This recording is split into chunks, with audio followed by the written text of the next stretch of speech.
la thématique des réseaux sociaux, c'est une thématique qui aujourd'hui concerne tout le monde. Parce que même nos parents sont tout le temps là avec le truc. Donc ça n'épargne absolument personne. Ce qui fait que dans un monde aussi connecté, on doit absolument se poser la question de l'utilité de ces réseaux sociaux. Et c'est d'autant plus important parce que ça influence l'éducation des enfants, ça influence même les comportements des parents et tout et tout. Et aujourd'hui, on se pose réellement la question, qu'est-ce qu'on peut faire d'autre avec ces réseaux sociaux, parce qu'on a l'impression que ça ne sert qu'à jouer, qu'à s'amuser, qu'à aller sur Facebook. Que le fun. Que le fun, ouais. Donc je suis ici aujourd'hui pour dire aux personnes, aux jeunes particulièrement, que oui, les réseaux sociaux, on peut et on doit même en fait les utiliser pour créer de la valeur en fait. Et c'est possible de le faire pour tout le monde. Tout simplement parce que dès que j'ai mon smartphone avec une connexion internet ou pas même, je peux absolument créer de la valeur avec cela. Et j'insiste sur ça parce qu'il y a tellement de jeunes qui ont des smartphones avec de la connexion internet, mais qui disent qu'ils sont au chômage. Pourtant, d'autres utilisent exactement la même chose pour se faire des millions, pour se faire des milliards. Et là, maintenant, on se dit, mais qu'est-ce qui ne marche pas en fait? Ça veut dire qu'il y a certaines personnes qui ne comprennent pas en fait l'utilité de ces réseaux sociaux-ci. Et ici, je vais introduire en mentionnant une notion de base. C'est-à-dire, les réseaux sociaux, ce n'est pas quelque chose qui apparaît. Facebook, par exemple, c'est l'entreprise de quelqu'un, d'un groupe de personnes. Ils ont mis ça sur pied selon un business model. Et dans Facebook, donc, il y a des personnes, en l'occurrence moi-même, j'ai eu des périodes où je payais plus d'1 million de francs CFA à Facebook chaque jour. Oh, oui, pour les publicités. Et là maintenant, quelle périodicité? Ça fait 1 an? Oui, ça fait déjà plus d'1 an quand même. Chaque jour? Chaque jour, oui. Chaque jour par une période. Ah, pour les pubs? Pour les pubs, oui, justement. Donc avec ça... Ça veut dire qu'il y avait à chaque fois des retours sur investissement? Il y a des retours sur investissement. Impossible. Absolument. Il y a des retours sur investissement, oui. Et je dis ça un peu pour choquer les personnes aussi, pour que les personnes comprennent que des personnes dépensent des millions sur ces réseaux sociaux. Mais comment est-ce que toi, tu peux être là-dessus, c'est gratuit, et tu penses que d'autres personnes payent des millions pour rien? Ça veut dire qu'en réalité, dans ces réseaux sociaux, il y a 2 grands camps. Il y a le camp des consommateurs et le camp des créateurs de contenu. Et maintenant, ceux qui consomment le contenu, on a l'impression que c'est gratuit, mais en réalité, ce n'est pas gratuit. En réalité, c'est toi la marchandise. Donc, si tu n'es pas un créateur de contenu, c'est que tu es la marchandise en fait. Et maintenant, particulièrement pour les personnes, il y a des gens qui peut-être ils y vont pour s'amuser. En fait, ils ont fini leur travail et ils vont se détendre. Ok. Mais si quelqu'un se plaint qu'il est au chômage ou bien cherche des sources de revenus et il y a un téléphone et une connexion internet, il n'exploite pas ça, c'est qu'il y a un problème. Donc, ici donc, j'attire vivement l'attention des personnes. Il y a plusieurs choses qu'il faut faire, qu'il faut savoir pour pouvoir également tirer son épingle du jeu des réseaux sociaux. Allez-y, je vous en prie. Donc, il y a plusieurs façons de le faire. D'accord. En fait, ce qui est sûr, c'est qu'on va tirer sur les internautes, surtout ceux qui versent dans tout et n'importe quoi, le Japa, et ses dérivés. Pourtant, en fait, je pense que c'est parce qu'ils n'ont pas le profil, c'est-à-dire qu'ils n'ont pas de qualification. Et ils sont obligés de peut-être parler des gens pour avoir des vues et forcément avoir, puisque c'est monétisé. La plupart du temps, leurs pages sont monétisées. À ces personnes, vous pensez que est-ce que ça les concerne? Est-ce que c'est possible justement de proposer des contenus un peu plus recherchés? Bon, heureusement ou malheureusement, dans les sociétés, il y a un esprit global. D'accord. Et quand on regarde dans une population comme le Cameroun par exemple, on peut se rendre compte clairement du type de contenu qui fonctionne.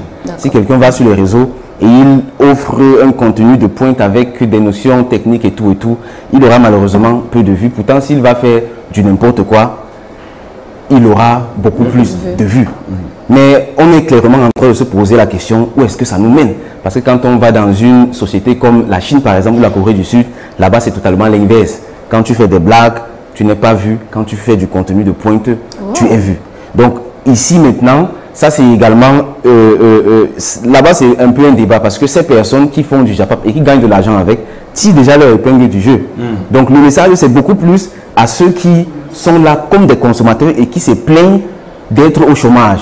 Parce que même les pages de Japap génèrent ça génère des revenus. Parce qu'ils se font de l'argent et je vois beaucoup de pages de Japap aujourd'hui fonctionner avec des marques qui se greffent à leur page pour avoir de la visibilité, en contrepartie leur donnent de l'argent. Voilà. Absolument. Ceux-là comprennent le business. Je pense aussi que c'est parce que les coachs, les coachs par ces temps qui courent un peu faussés, c'est-à-dire que leur entrée en matière, parce que surtout pour ce qui est de la start-up et de l'entrepreneuriat, parce que figurez-vous que beaucoup se sont plaints d'avoir été à l'arcade.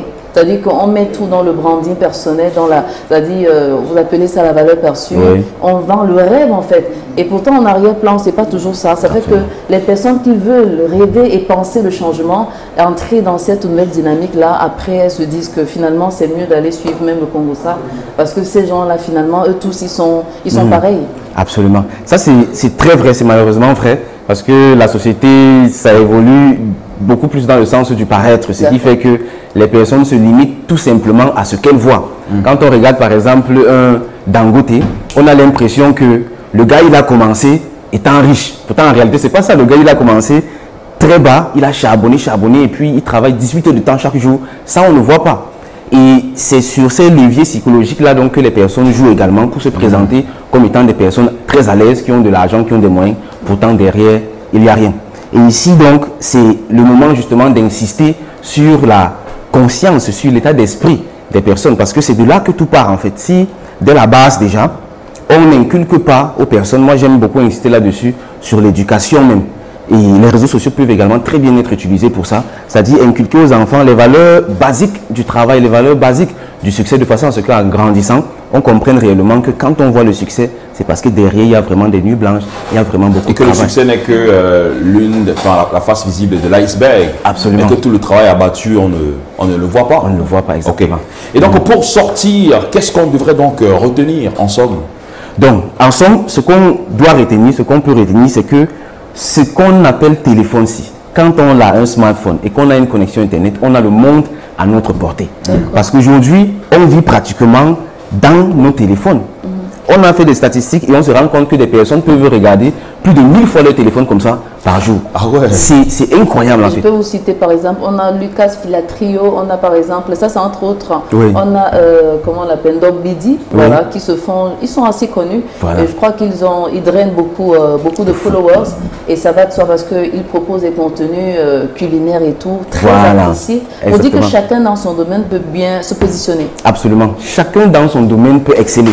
Parce que peu importe ce que tu fais, avec du travail, de l'abnégation, si tu excelles, il y aura toujours assez de personnes pour te suivre et t'encourager dans ça. Il suffit tout simplement de présenter ça au monde entier et c'est facile, c'est gratuit. Facebook, de la même façon que tu crées ton compte pour regarder les comptes des autres, tu peux également produire du contenu et...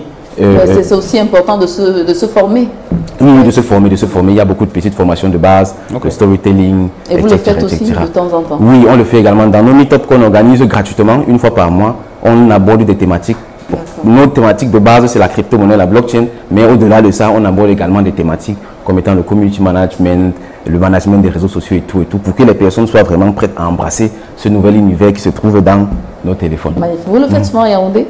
À Yaoundé, en ligne. Bon, tous ceux qui sont hors de Douala, pour le moment, c'est en ligne. Donc, ce n'est qu'à Douala qu'on le fait en présentiel. Quand vous allez décider de le faire en présentiel, on vous dit merci en tout cas d'être passé par ici. Vous reviendrez avant le début de l'année?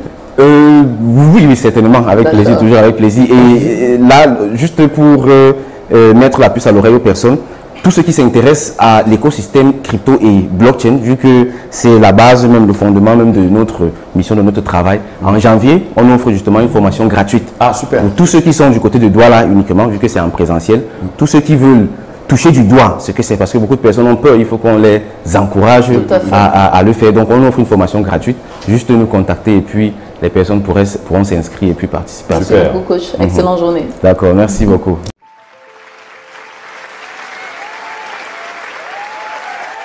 Applaudissez, applaudissez, applaudissez, applaudissez, applaudissez. Crypto Investment in Africa, en abrégé CIIA, est une initiative ayant pour mission de former et surtout d'accompagner un maximum d'Africains de tous bords dans le monde de la crypto-monnaie en Afrique et ailleurs. Nous le faisons parce que nous sommes plus que convaincus que la crypto-monnaie et la blockchain ont le potentiel de désenclaver l'Afrique financièrement et de redonner à chaque Africain, de te redonner à toi ta liberté financière. La crypto-monnaie ne connaît pas de nationalité, ni de race, ni de sexe, ni aucun autre de ces critères discriminatoires. La crypto-monnaie n'a aucune limite géographique et est accessible de partout dans le monde, juste avec un smartphone et une connexion Internet. La crypto-monnaie appartient tout simplement à tout le monde et à personne. C'est la toute première fois depuis plusieurs centaines d'années qu'une révolution donne les mêmes chances de réussite à tous les individus. Que tu sois camerounais, burkinabé, malien, américain, russe ou chinois, tout le monde a les mêmes chances de s'enrichir avec la crypto-monnaie. Pour être plus pratique, voici quelques cas d'utilisation. Avec la crypto-monnaie, tu peux protéger ton patrimoine contre l'inflation. Tu peux également rentabiliser tes épargnes au lieu de laisser ton argent dormir quelque part. Tu peux également préparer ta retraite en toute indépendance ou encore emprunter de l'argent gratuitement pour financer tes projets et bien plus encore. C'est donc une opportunité inouïe pour chaque Africain d'atteindre la liberté financière, d'abord individuellement pour soi-même et ensuite surtout collectivement. Bien entendu, à condition de comprendre comment ça fonctionne. C'est pour cette raison que le CIA organise depuis 2020 plusieurs événements et formations autour de la crypto-monnaie et de la blockchain afin que quiconque, peu importe le niveau scolaire, le sexe ou l'âge, puisse comprendre exactement ce que c'est et surtout comment ça fonctionne. Je t'invite donc urgemment à t'y intéresser et surtout à rejoindre le CIA afin de ne pas louper cette opportunité d'atteindre ta liberté financière grâce à la crypto-monnaie et à la blockchain. Pour nous contacter, il suffit de cliquer sur l'un des liens qui se trouve en description de cette vidéo ou de nous visiter physiquement dans l'un de nos sièges, le siège principal étant à Douala au Cameroun. Sur ce, je te souhaite la bienvenue au CIA, main dans la main jusqu'au sommet avec la crypto-monnaie pour une Afrique riche et prospère. Au revoir, bye bye.